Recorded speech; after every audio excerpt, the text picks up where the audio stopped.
ওয়ালানাবলুওয়ান্নাকুম বিশাইইম মিনাল খাউফ, আমি তোমাদেরকে অবশ্যই পরীক্ষা করব। ওয়ালানাবলুওয়ান্নাকুম, অবশ্যই অবশ্যই পরীক্ষা করব। মিনাল খাউফ, এক নম্বরে ভয় দ্বারা। কি দ্বারা? ভয়। ওয়াল জু, দুই নম্বরে ক্ষুধার মাধ্যমে, ক্ষুধা। ওয়ানাকসিম মিনাল আমওয়াল, তিন নম্বর সম্পদের ঘাটতির মাধ্যমে। সম্পদের কখনো ব্যবসায় আপনি লস খাবেন, কখনো লাভ হবে। সম্পদের ঘাটতি, সম্পদের ক্ষতি, এটার মাধ্যমে। ওয়াল আনফুস, জীবনের মাধ্যমে, অর্থাৎ সন্তান আমি তোমাদেরকে দিব, আবার আমি তোমাদের থেকে সন্তান আবার ছিনিয়েও নিব, জীবন নেয়ার মাধ্যমে। ওয়াসসামারাত, পাঁচ নাম্বার ফসল, ফল ফলাদির মাধ্যমে, অর্থাৎ তোমরা ফসল করেছো, এটা আমি তোমাদের থেকে কেড়ে নিব, এটার মাধ্যমেও তোমাদেরকে পরীক্ষা করব। পাঁচটা জিনিস। এক নম্বরে ভয়, এক নম্বরে, দুই নম্বরে ক্ষুধা, ক্ষুধার মাধ্যমে, তিন নম্বর সন্তান দিয়ে আবার সন্তান নিয়ে যাব, এটার মাধ্যমে, চার নম্বর সম্পদ দিয়ে আবার সম্পদ নিয়ে যাব, এটার মাধ্যমে, পাঁচ নম্বর আসসামারাত, ফল ফসলাদি, এগুলো দিয়ে আবার এগুলো কেড়েও নিব, এটার মাধ্যমে। নবী সাল্লাল্লাহু আলাইহি ওয়াসাল্লাম হাদিস শরীফে ইরশাদ করেন, মাই ইউরিদিল্লাহু খাইরান, আল্লাহ তাআলা যার কল্যাণ চান, ইউসিব মিন, তাকে বেশি বেশি মুসিবত দেন, তারে বেশি বেশি কি দেন, যারে আল্লাহ তাআলা কি করেন, পছন্দ করেন। আমি আপনি মুসিবত আসলে আমাদের অজান্তে অনেকে এই কথা বলে ফেলি, আল্লাহ শুধু আমারই দেখে, ওই না, মুখ দিয়ে বের হয়ে যায় অনেক সময়। এত মানুষ নাফরমানি করে, জালেম, কত রকমের গুনাহ করে, তারা ভালোই চলে। কি সুন্দর টাকা পয়সা কামাইতেছে, বিন্দাস চলতেছে, খাইতেছে, ফিরতেছে, অসুখ হয় না। আসলে আপনারা জানেন ফেরাউন 400 বছর রাজত্ব করছে। 400 বছর ফেরাউন রাজত্ব করছে। 400 বছরে একদিনও ফেরাউনের সর্দিও লাগে না। কি বুঝলেন? জ্বর তো বহুত দূর কি বার, ঠান্ডাও লাগে না। তাহলে কি ফেরাউন খুব আল্লাহর ওলি ছিল? কথা বলেন। ফেরাউন কি বলো আল্লাহর বান্দা, বড় আশিক ছিল? না। বিপদ আপনার উপরে আসবে, আপনি তখন বুঝবেন যে আল্লাহ আমার দিকে তাকিয়ে আছে, আল্লাহ আমাকে পরীক্ষা করতেছে। কারণ আমি আগেও বলেছি, বিপদ না আসলে আপনি যে আল্লাহকে কতটুকু ভালোবাসেন, এটার পরীক্ষা হবে না। আপনি যে আল্লাহ কতটুকু মহাব্বত করেন, আল্লাহর কতটুকু সন্তুষ্টির জন্য কাজ করেন, এটা যখন আপনার উপরে বিপদ আসবে তখনই টের পাওয়া যায়। এজন্য নবী বলেন যে আল্লাহ তাআলা যার কল্যাণ চান, মাই ইউরিদিল্লাহু খাইরান, যাকে আল্লাহ তাআলা বড় পছন্দ করেন, ইউসিব মিন, তারে বেশি বেশি মুসিবত দেন। কেমন মুসিবত? আল্লাহর এই আয়াত, যত রকমের তাফসীরের কিতাব আছে, সমস্ত তাফসীরের কিতাবে মুফাসসিরিনগণ ব্যাখ্যায় লিখেছেন, ওয়ালানাবলুওয়ান্নাকুম বিশাইইম মিনাল খাউফ, তোমাদেরকে পরীক্ষা করব ভয়ের মাধ্যমে। কিসের ভয়? দাড়ি রাখলে আল্লাহ খুশি হবে, দাড়ি না রাখলে আল্লাহ খুশি হবেন না, নারাজ হবে। আর দাড়ি রাখলে ম্যাডাম নারাজ হবে। কি হবে? আসেন এমন মানুষ, দাড়ি রাখলে ঘরের ম্যাডাম নারাজ, আর দাড়ি রাখলে কে খুশি? আল্লাহ খুশি।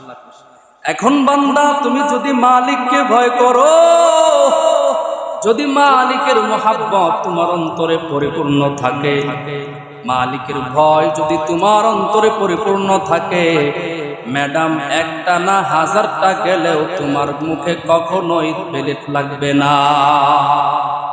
লাগবে? এটা হচ্ছে ভয়। যে ভয়ের মাধ্যমে, অর্থাৎ তুমি আমাকে বেশি ভয় করো নাকি দুনিয়ার মানুষকে বেশি ভয় করো? ওয়াল জু, ক্ষুধার মাধ্যমে তোমাদেরকে পরীক্ষা করব। ক্ষুধার মাধ্যমে, পেটে ক্ষুধা লাগলে কিন্তু ইবাদত মজা লাগে না। পেটে ভাত না থাকলে আল্লাহকে ডাকতেও কেমন জানি মজা লাগে না। এই যে ক্ষুধা, এই ক্ষুধার মাধ্যমে আমি আল্লাহ তোমাদেরকে পরীক্ষা করব। কেমন পরীক্ষা? একটা যুদ্ধ হয়েছিল, খন্দকের যুদ্ধ, যাকে বলা হয় গজওয়ায়ে আহজাব। গজওয়ায়ে আহজাবের সময় আল্লাহর নবী শত শত সাহাবীদেরকে নিয়ে পরীক্ষা খনন করতেছেন। মদিনার বাহিরে গর্ত খনন করতেছেন, যাতে কাফেররা মদিনার ভিতরে ঢুকতে না পারে। শত শত হাজার হাজার সাহাবীদেরকে নিয়ে নবী নিজেও কাজ করতেছেন, মাটি খনন করতেছেন। সাহাবায়ে কেরাম কাজ করতে করতে পেটের মধ্যে বড় ক্ষুধা, হাত আর চলে না। এক পর্যায়ে পেটের মধ্যে পাথর বাঁধলেন, পাথর। কতক্ষণ আর থাকা যায়? এক পর্যায়ে নবীর কাছে গিয়া বলে, পয়গম্বর, ও পয়গম্বর, আমরা কাজ করতে করতে বড় ক্লান্ত হয়ে গেছি, বড় ক্ষুধার্ত হয়ে গেছি। ও নবী আমার, তাকাইয়া দেখেন আমাদের পেটের মধ্যে, সকলের পেটে একটা করে পাথর বাঁধা। আরে মুসলমান, এই দিনে ইসলামে তো সহজে আসে নাই। আজ তুমি আমি বাবার ঘরে জন্ম নিয়েছি বিধায় মুসলমান, অথচ যারা শুরু লগ্নে মুসলমান হয়েছেন, এত সহজ ছিল না ইসলাম ধর্মটাকে কবুল করা, এত সহজ ছিল না ইসলামের উপরে থাকা। নবী আমার তাকাইয়া দেখেন সাহাবায়ে কেরামের পেটের মধ্যে একটা করে পাথর বাঁধা। নবীজি নিজের পেটটাকে বের করে কাপড়টাকে সরাইয়া বলে, ও সাহাবীরা, তোমরা কি মনে করছো শুধু তোমরাই কষ্ট করো? ও সাহাবীরা, তোমরা কি মনে করছো আমি নবী বড় আনন্দে আছি, খেয়ে দেয়ে ফুর্তি করতেছি? না না, তাকাইয়া দেখো আমি নবীর পেটেও দুইটা পাথর বাঁধা। আমি নবী যে খেয়ে খেয়ে আছি, ব্যাপারটা এমন না। তোমরা কষ্ট করতেছো, আমি নবী কষ্ট করব না এমন নবী তো আমি রহমাতুল লিল আলামিন। আমি নবী, তোমরা পাথর বেঁধেছো একটা, আমি রহমাতুল লিল আলামিনের পেটে পাথর দুইটা বাঁধা। সাহাবায়ে কেরাম দেখিয়া চোখের পানি ফালাইয়া চলে গেলেন, আবারও কাজ শুরু করলেন। ওদিক দিয়া সাহাবী জাবের রাদিয়াল্লাহু তাআলা আনহু নবীর কষ্ট দেখিয়া নবীর কাছে এসে বলতেছেন, পয়গম্বর, আমি আর সহ্য করতে পারতেছি না। ও নবী, আমার বাড়িতে একটা ছাগল আছে, একটা মেষ আছে, দুম্বা আছে। আপনি যদি অনুমতি দেন, আজকে দুপুরে আপনি কিছু সংখ্যক সাহাবী নিয়া 4-5 জন আবু বকর ওমর বড় বড় সাহাবীদেরকে নিয়া আপনি আমার ঘরে দুপুরের খাবার খাবেন। সাহাবী জাবের নবীর থেকে এই কথা বলে ঘরে চলে গেলেন। বিবিরে বলেন, বিবিরে, আমি তো রহমাতুল লিল আলামিনকে দাওয়াত দিয়ে এসেছি, আমি তো নবীকে দাওয়াত দিয়ে এসেছি, দুপুরে নবী আমার ঘরে খাবেন। ও বিবি, আমাদের ঘরে যে একটা ছাগল আছে, বড় মোহাব্বতের ভালোবাসা, এই বাচ্চাটাকে জবাই করে দাও আর নবীর উত্তম মেহমানদারির ব্যবস্থা করো। বিবি সাথে সাথে ওই ছাগলটাকে জবাই করে দিলেন। আবারও নবীর কাছে গিয়া বলতেছেন, পয়গম্বর, আপনার জন্য খাবার প্রস্তুত করতেছি, আপনি দুপুরে অবশ্যই আসবেন। আল্লাহর নবী দুপুরের সময় যখন হয়ে গেল, শত শত হাজার হাজার সাহাবীদেরকে বলতেছেন, সাহাবায়ে কেরাম, চলো আমরা জাবেরের বাড়িতে গিয়া খাবার খাবো, দাওয়াত খাবো। শত শত সাহাবীদেরকে নিয়ে নবী রওনা দিতেছেন। জাবের অবাক হয়ে গেলেন। নবীকে বললাম 4-5 জনের কথা, নবী দেখি হাজার হাজার সাহাবী নিয়ে রওনা দিবেন, কি করব? আবার দৌড়ায়া বিবির কাছে চলে গেলেন। বিবিরে, নবী তো একা আসবে না, নবী হাজারো সাহাবীদের নিয়ে আমার বাড়িতে আসবে, কি করা যায়? বিবিও কেমন বিবি? বিবি বলতেছেন, স্বামী আমার এটাকে রহমাতুল লিল আলামিনের পবিত্র জবান দিয়া বলেছে। বলে হ্যাঁ। বলে নবী যদি নিজের জবান দিয়া বলিয়া থাকে, চিন্তার কোনো কারণ নাই, আল্লাহ অবশ্যই কিছু করবে। নবী আবার বলে দিয়েছেন জাবেরকে, জাবের শোনো, বিবিকে গিয়া বলবা, বিবি রান্না করবা, গোশত ভুনা করবা, কিন্তু ভুনা করার পরে ঢাকনা দিয়ে ঢেকে রাখবা, ভুলবা না। আমি রহমাতুল লিল আলামিন আসিয়া নিজের হাত দিয়া ঢাকনা খুলবো। রুটি আর গোশত ভুনা করে ফেললেন। বিবি গোশত ভুনা রুটি করিয়া ঢাকনা দিয়ে ঢেকে রাখছেন, খুলেন না। নবী আমার হাজারো সাহাবীদেরকে নিয়ে রওনা হয়ে গেলেন জাবেরের বাড়িতে। গিয়া সাহাবীদেরকে বসাইয়া নবী নিজে মেহমানদারি করতেছেন। বলে গোশতের পায়লা আনো, পাত্র আনা হলো। নবী নিজে পাত্র খুললেন আর সাহাবীদেরকে রুটি দিতেছেন, গোশত দিতেছেন। বলে খাও খাও, সবাই খাও। সবাই তো অবাক, কি ব্যাপার? মাত্র 4-5 জনের খানা, এত মানুষকে দেয়, তারপরেও শেষ হয় না। হাজার হাজার সাহাবী খানা খাইলো বড় তৃপ্তি সহকারে, পেট ভরে খাবার খাইয়া নবী বলেন, জাবের তোমার বিবি বড় কষ্ট করে রান্না করেছে। ও জাবের, এই পাতিলে যা আছে নিয়ে যাও, তোমার বিবিকে নিয়ে হাদিয়া দিয়া দাও, তোমার বিবিও যেন খাবার খায়। বিবি পাত্রটাকে নিয়ে খুলিয়া ফেললেন। দেখে যে পরিমাণ খাবার পাত্রে ছিল গো, এক বিন্দু পরিমাণ খাবার সেখান থেকে কমে না। এ হলো নবীর বরকত। চিন্তা না মুসলমান, আমার নবীকে কেমন নবীর উম্মত হইতে পারলাম? ওই নবীকে চিনলা না? নবীর মুজিজা কত! হাজারো সাহাবী খাইলো, কিন্তু পাত্র থেকে এক লুকমা পরিমাণ খাবার কমে নাই। এরে আল্লাহর বান্দারা, আল্লাহর নবী এক কাফের নবীকে প্রশ্ন করে, ও মুহাম্মদ, ওই যে একটা গাছ দেখা যায়, ওই গাছ যদি তুমি কথা বলাইতে পারো, আমি তোমার উপর ঈমান আনবো, মুসলমান হয়ে যাব। নবী বলেন, ও কাফের, ও ইহুদি ভাই, যদি গাছ আমার কাছে এসে বলে তাহলে কি করবা? বলে অবশ্যই তো ঈমান আনবো, যদি কাছে আসে তো আরো ভালো, আরো অনেক কিছু দেখতে পারবো। বলো কি করব? বলে গাছকে কি বলো, ও গাছ, তোমাকে মুহাম্মদ ডাকে, বলতে দেরি হবে, গাছ আমার কাছে আসতে দেরি হবে না। ইহুদির তো বিশ্বাস হয় না। গাছের কাছে গিয়া বলে, রে গাছ, এই মুহাম্মদ নামক নবী তোমারে ডাকে।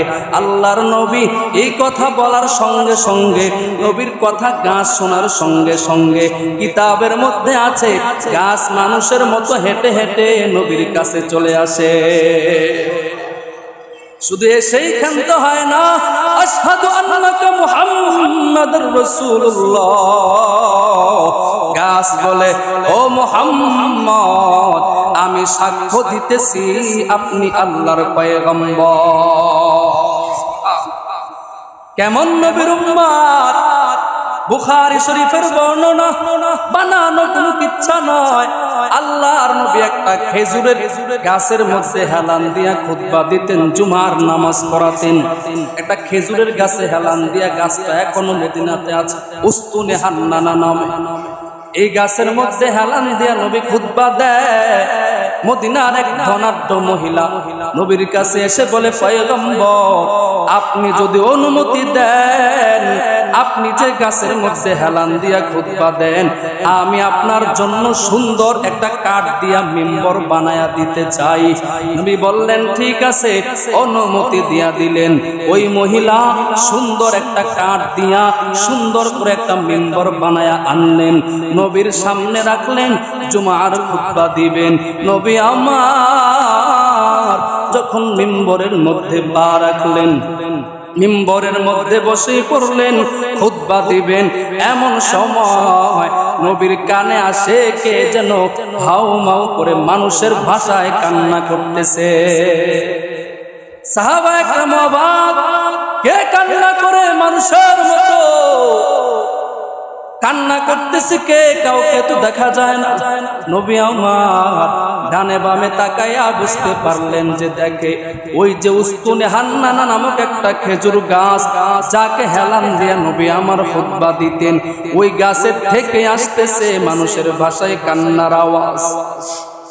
গাছের কান্না শুনিয়া সাহাবায়ে কেরাম কান্না করে, আবু বকরও কান্না করে, ওমরও কান্না করে। গাছ কেমনে নবীর মায়ায় বড় পাগল। নবী আমার গাছের কাছে গেলেন, কিতাবে আছে বুখারীর হাদিস, নবী আমার নিজে মিম্বর থেকে নামলেন, ওই গাছের কাছে গিয়া নবী নিজে সন্তানকে যেমন মা কান্না করলে, সন্তান কান্না করলে মা যেমন সন্তানকে বুকে জড়াইয়া রাখে, যতক্ষণ পর্যন্ত সন্তানের কান্না না থামে ততক্ষণ পর্যন্ত কিন্তু মা সন্তানকে ছাড়ে না। নবীও ওই গাছের কাছে গিয়া গাছকে বুকে জড়াইয়া ধরলেন, যতক্ষণ পর্যন্ত গাছের কান্না না থামছে ততক্ষণ পর্যন্ত নবী গাছকে ছাড়ে না।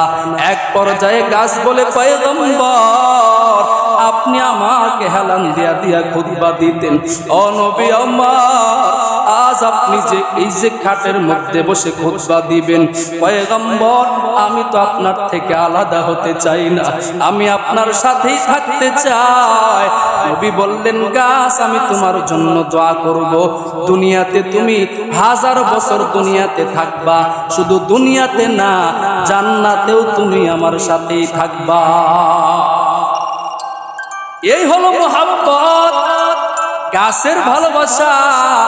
কিন্তু আজ আমি আপনি মুসলমান হইয়া, নবীর উম্মত হইয়া নবীর প্রতি কোনো মায়া নাই, কোনো ভালোবাসা নাই। যদি থাকতো তাহলে নবী বলেন, উম্মত আমার সুন্নতগুলো মানিয়া চলিও, আমার অনুসরণ করিও। কিন্তু আজ মুসলমানের মাঝে গবেষণা করলে দেখা যাবে 90% মুসলমান অনুসরণ করে ইহুদি খ্রিস্টানে করে না। আমাদের চলনে বলনে সব জায়গায় আমরা অনুসরণ করি ওই পশ্চিমা যারা আছে তাদের অনুসরণ। অথচ নবী তো সবচেয়ে বড় অনুসরণের বাতিঘর। নবীকে যদি আপনি অনুসরণ করেন, আপনার কিছু দরকার আছে দুনিয়াতে। আপনার এক বন্ধু আপনারে বড় ভালোবাসে, আপনিও তারে ভালোবাসেন। এই বন্ধুর যেই লেবাস বন্ধু পরে, বন্ধু যে কাজগুলো করে, আপনি যদি দেখেন অন্য একটা মানুষ আপনার বন্ধুর মতোই কাজগুলো করে, আপনার বন্ধুর মতো দেখতে, আপনার বন্ধুর মতো জামা, আপনার বন্ধুর মতো চেহারাটা, বলেন তো আপনার বন্ধু কিন্তু সে না, কিন্তু আপনার মনে তার প্রতি মায়া লাগবে কি লাগবে না? লাগবে। কেন? সে আপনার বন্ধু না হলেও আপনার বন্ধুর মতো, এই মতো হওয়ার কারণে আপনিও তাকে অবশ্যই ভালোবাসবেন। ঠিক তেমনি ভাবে আল্লাহ তাআলাও তার বন্ধু পয়গম্বর মুহাম্মদ রাসূলুল্লাহকে বড় ভালোবাসেন। কত ভালোবাসেন! যা চাইছেন তাই দিয়েছেন, যা চেয়েছেন তাই দিয়েছেন। দুনিয়াতে সব পয়গম্বর, সব নবীদেরকে আল্লাহ তাআলা ভালোবেসেছেন। কেমন ভালোবেসেছেন? তারা ভালোবেসে আল্লাহর জন্য সব দিয়ে দিয়েছেন। আর আমাদের নবীর ব্যাপারে ভালোবাসাটা পুরো উল্টো। আল্লাহ তাআলা নবীকে ভালোবেসে সব দিয়ে দিয়েছেন। আপনি যদি সেই বন্ধুর অনুসরণ করেন, আল্লাহ তো অবশ্যই বলবে যে বান্দারা হ্যাঁ, তো নবীর মতো হতে কখনোই পারবে না, কখনো সম্ভব নবীর মতো হওয়া। কিন্তু নবীর মতো যে সে ভাব ধরছে, নবীর মুখে দাড়ি ছিল, আপনার মুখে দাড়ি, নবীর কাপড়ে, নবীর এরকম ভাবে শরীরে জামা ছিল, জুব্বা ছিল, পাঞ্জাবি ছিল, আপনার গায়েও জুব্বা, পাঞ্জাবি, সুন্নতি পোশাক, আপনি নবীর সবগুলো অনুকরণ করেন, তাহলে আল্লাহ তাআলাও তো অবশ্যই আপনি বন্ধুর অনুসরণ করার কারণে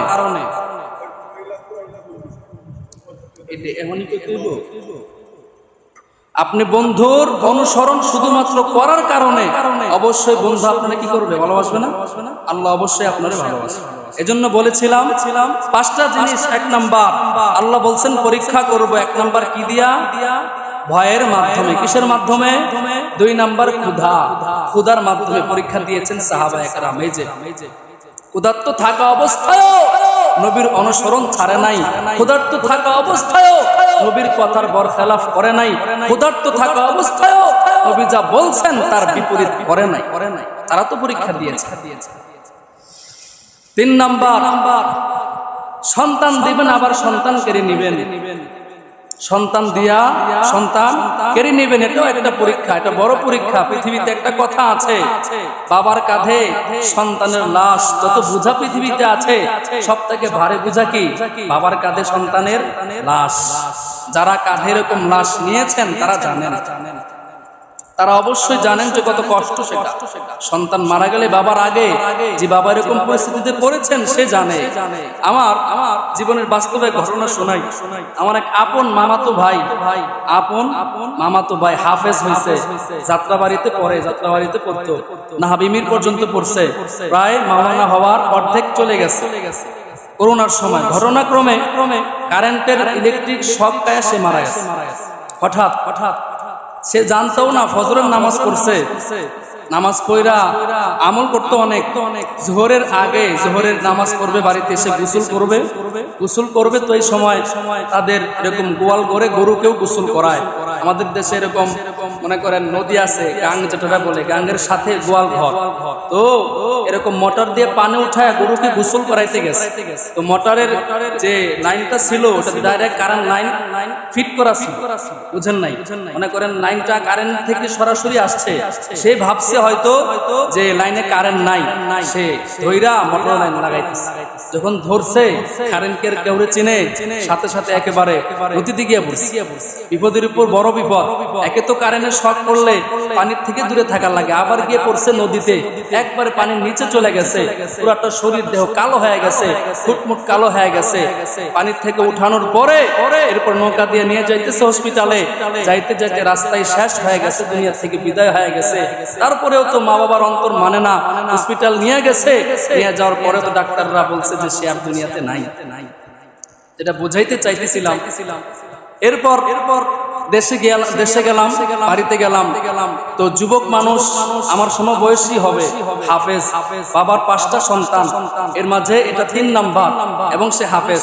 5টার থেকে কেউ পারে নাই, সবাইকেই দিছে এই লাইনে, কেউ টিকতে পারে নাই। এই সন্তানটাই টিকতে পারছে, হাফেজ হয়েছে, মাওলানার প্রায় শেষ পর্যায়েও চলে গেছে। বাবার মনে বড় আশা, বড় স্বপ্ন, যে বাবা সন্তানকে মাদ্রাসায় পড়ায়, সেই বাবা তো এই আশা নিয়েই পড়ায় যে আমার সন্তান আমার জানাজা পড়ায়। এই আশা নিয়ে কিন্তু কেউ পড়ায় না যে আমি আমার সন্তানের জানাজা পড়ব। তো দেখেন, এরপরে এসার পরে জানাজা, অনেক মানুষ, যেহেতু সে যুবক মানুষ, সবাই তারে চিনে, এলাকাবাসী ভেঙ্গে পড়ছে তার এই মৃত্যুতে, সবাই চলে আসছে এসার পরে জানাজা। আমি যেহেতু তার আপন মামাতো ভাই হিসাবে আমাকে জানাজার আগে একটু কথা বলতে দিছে। আমি দেখলাম, খেয়াল করে, মানুষের সবার চোখে পানি, যে বাবা মানে আমার মামা, তিনিও এক কর্নারে দাঁড়ানো। আমি যখন দাঁড়িয়ে বললাম যে আসলে কথা বলার মতো কোনো ভাষা তো আমার নাই, একসাথে চলেছি, একসাথে ফিরেছি, একসাথে খেয়েছি, অথচ আজ সে আমার সামনে লাশ হয়ে গেছে, বলার মতো কি আছে? আমি কথাটা বললাম যে দুনিয়াতে আসলে বাবা মা যারা সন্তানকে মাদ্রাসায় পড়ায়, এই নিয়তেই তো পড়ায় যে আমার সন্তান আমি মারা গেলে আমার জানাজা পড়াবে, আমার সন্তান আমার লাশটাকে কাঁধে নিয়ে কবরে রাখবে, আমার সন্তান আমার জন্য কবরের পাশে দাঁড়ায়া সহি শুদ্ধ করে দোয়া করবে। সব বাবা মাই এই আশা নিয়েই সন্তানকে মাদ্রাসায় পড়ায়। কেউ কিন্তু এই আশা নিয়ে পড়ায় না যে আমি আমার সন্তানের জানাজা পড়ব। কেউ কিন্তু এই আশা নিয়ে পড়ায় না যে আমি আমার সন্তানের লাশ কাঁধে নিব। বিশ্বাস করেন, এই কথাটা বলার সাথে সাথে আমার মামা চিৎকার দিয়ে বেহুশ হয়ে গেছে, জায়গায় পড়ে গেছে। পড়ারই তো কথা, 5টা সন্তানের একটা সন্তান এই লাইনে আসছে, হাফেজ হয়েছে, কত বড় আশা, কত বড় স্বপ্ন অন্তরে, কিন্তু আল্লাহ নিয়ে গেছে, করার কিছু নাই। এই যে সন্তান দিচ্ছেন, সন্তান নিয়ে পরীক্ষা করছে। সন্তান বড় আদরের, বড় মায়া। দুনিয়াতে সন্তান বড় ভালোবাসা। সন্তানের জন্যই কিন্তু মানুষ যত রকমের গুনাহ আমরা দেখি করে। বলেন তো কিসের জন্য করে? আমার সন্তান যেন ভালো থাকে, আমার সন্তান যেন সুখে থাকে, আমার সন্তানের জন্য কষ্ট করতে না হয়। সন্তানের জন্যই কিন্তু আমাদের এত কষ্ট, এত পরিশ্রম। আল্লাহ তাআলা বলেন আমি সন্তান দিব, আবার এই সন্তান কেড়ে নিয়ে তোমাদেরকে ঈমানের পরীক্ষা করি। এক সাহাবী, আল্লাহর নবীর এক সাহাবী যুদ্ধে চলে গেলেন। যুদ্ধে যাওয়ার পর বাড়িতে একটা মাত্র সন্তান, আল্লাহ তাআলা তারে নিয়ে গেছেন, সে ইন্তেকাল করেছে, মৃত্যুবরণ করেছে। বিবিটা কেমন? সন্তানকে ইন্তেকাল হওয়ার পর ঘরের মধ্যে খাটের এক পাশে চাদর দিয়ে ঢেকে রেখেছে। স্বামী যুদ্ধ শেষ করে যখন বাড়িতে ফিরেছে রাত্রি বেলা, স্ত্রী স্বামীকে বলে না, কারণ স্বামী তো এখন বড় পরিশ্রম করে আসছে। স্বামীকে খাবার খাওয়াইয়া এবার স্বামী স্ত্রী দুইজন ঘুমাইবে, বিছানায় শুয়ে পড়ল। স্বামী ডাক দিয়া কয়, বিবি আমার, আমার কলিজার টুকরা সন্তানটা কই? তার তো কোনো আওয়াজ শব্দ পাই না। বিবি ডাক দিয়া কয়, স্বামী সন্তান বড় ভালো আছে, খাবার খেয়ে ঘুমিয়ে পড়েছে, সে ঘুমাইতেছে, আপনি ঘুমান। স্বামীও ঘুমাইয়া গেল, স্ত্রীও ঘুমায়। এরপর ফজরের সময় যখন হয়ে গেল, স্বামী উঠিয়া নবীর পিছনে নামাজ পড়ে ঘরে আসার পর বিবি ডাক দিয়া কয়, স্বামী আমার একটা কথা বলবো, রাগ করবেন না, আমি আপনার একটা প্রশ্ন করতে চাই। বলে বলো বলো। বলে প্রশ্নটা হলো, যদি আপনার কাছে কেউ কোনো কিছু আমানত রাখে, আপনি কি রাখবেন কিনা? স্বামী বলে হ্যাঁ অবশ্যই রাখবো। বলে আবার যদি সে আমানত ফেরত নিয়ে যায়, আপনি কি দিবেন কিনা? বলে হ্যাঁ অবশ্যই দিয়া দিব। বলে কষ্ট পাইবেন কিনা? বলে না না, তার সম্পদ আমাকে দিয়েছে আমানত, আবার সে নিয়ে যাবে, এখানে কষ্ট পাওয়ার তো কিছু নাই। এবার বিবি ডাক দিয়া কয়, স্বামী আমার, আমি আপনার থেকে গোপন করেছি, কিন্তু না বলে তো উপায় নাই, আমাদের কলিজার টুকরা সন্তান তো আর দুনিয়াতে নাই। ও স্বামী আমার, রাত্রিবেলা বলি নাই, কারণ আপনি যুদ্ধ থেকে এসেছেন, বড় কষ্ট করে এসেছেন।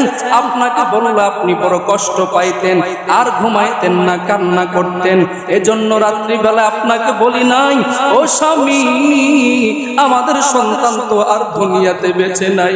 ও স্বামী আমার, আমি মা হইয়া যদি ধৈর্য ধারণ করতে পারি, আপনি কি বাবা হইয়া ধৈর্য ধারণ করতে পারবেন না? স্বামী বলে, বিবি সন্তান আল্লাহ নিয়ে গেছে, তাতে কোনো দুঃখ নাই, তবে আমার কথা হলো, তুমি স্ত্রী মহিলা হইয়া যে ধৈর্যের পরীক্ষা তুমি দিলা, যেই পরীক্ষা তুমি দিয়েছো, বিবি রে, হাসরের মাঠে যদি আমি বিপদে পড়ে যাই, ও বিবি আমার বিশ্বাস তোমাকে আল্লাহ জান্নাত দিবে। বিবি আমার, যদি জান্নাতে যাও, আমি স্বামী রে ফালাইয়া যাইও না। কেমন ধৈর্যের পরীক্ষা! সন্তান নিয়ে গেছে, এরপরেও স্বামীরে বলল না বিবি। এই হচ্ছে ধৈর্য। আল্লাহ সন্তান দিয়েছেন, আল্লাহ আবার নিয়ে যাবেন, এটাও আল্লাহ তাআলা একটা পরীক্ষার মাধ্যম। 4 নাম্বার, সম্পদ দিবেন, আবার সম্পদ ছিনায়া নেবেন। কিভাবে? আপনি লক্ষ কোটি টাকার মালিক, আপনার উপরে যাকাত আসবে, আল্লাহর জন্য যাকাত দিয়া দিবেন, এটাও একটা কেড়ে নেওয়া। কি বলেন? আপনি লক্ষ কোটি টাকার মালিক, আপনি যাকাত দিয়া দিলে এটা আপনার সম্পদ থেকে কমলো না? কমলো তো, এটাও আল্লাহ তাআলা বলেন যে সম্পদ তোমারে দিছি, আবার তোমার থেকে আমি একটু করে নিয়েও গেলাম, অনেক নিতে পারি আবার একটুও নিতে পারি, আল্লাহ তাআলার ইচ্ছা। 5 নাম্বার, আমি তোমাদের পরীক্ষা করব ফল ফসলাদির মাধ্যমে। ব্যবসায় একবার লস খাইবা, একবার লাভ হবে, একবার ঠকে যাইবা, একবার জিতে যাইবা, এটাই তোমাদের একটা পরীক্ষা। আবার বলছে আল্লাহ তাআলা প্রত্যেকটা মানুষকে পরীক্ষা করবেন 5টা বস্তু দ্বারা। 1 নাম্বার ভয়ের মাধ্যমে, 2 নাম্বার ক্ষুধার মাধ্যমে, 3 নাম্বার সন্তানাদির মাধ্যমে, 4 নাম্বার ফল ফসলাদির মাধ্যমে, 5 নাম্বার সম্পদ দিবেন আবার সম্পদ নিয়ে যাবেন, এটার মাধ্যমে। আল্লাহ তাআলা আমাদেরকে ধৈর্যের পরিপূর্ণভাবে যেন আমরা বিপদে পড়লে ধৈর্য ধারণ করতে পারি, আল্লাহ আমাদেরকে তৌফিক দান করুন। বিশেষ করে আমার সমাজের প্রতিটা মানুষ যেন আমরা এই 5টা বিপদের সময় যেন ধৈর্য ধারণ করতে পারি, আল্লাহ আমাদেরকে সেই তৌফিক দান করুন। আমিন আমিন। ওয়া আখিরু দাওয়ানা আনিল হামদুলিল্লাহি রাব্বিল আলামিন।